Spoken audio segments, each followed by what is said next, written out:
নমস্কার বন্ধুরা, আজ আমি তোমাদের বলবো সোমবার এমন 5টি কাজের কথা যেগুলো করলে দেবাদিদেব মহাদেব খুব খুশি হন।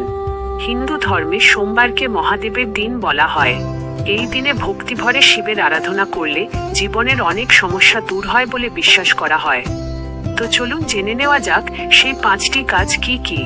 প্রথম কাজ, ও নমঃ শিবায় জপ করা।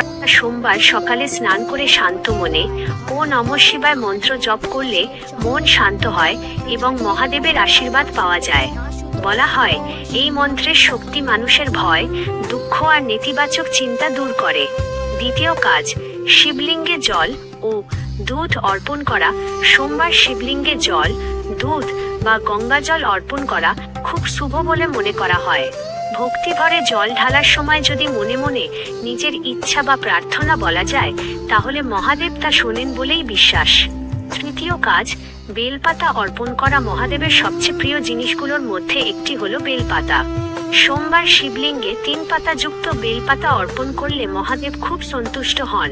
তবে খেয়াল রাখতে হবে বেলপাতা যেন পরিষ্কার ও অক্ষত হয়। চতুর্থ কাজ, গরিব মানুষ বা পশু পাখিকে খাবার দেওয়া। মহাদেব খুব সহজ সরল আর দয়ালু দেবতা। তাই সোমবার যদি কোনো দরিদ্র মানুষকে খাবার খাওয়ানো হয় বা পশু পাখিকে খাবার দেওয়া হয়, তাহলে সেটাও শিবের সেবা হিসেবে ধরা হয়। পঞ্চম কাজ, রাগ ও অহংকার থেকে দূরে থাকা। মহাদেব শান্তি আর সরলতার প্রতীক। তাই সোমবার ঝগড়া, মিথ্যে কথা বা অহংকার থেকে দূরে থাকার চেষ্টা করা উচিত।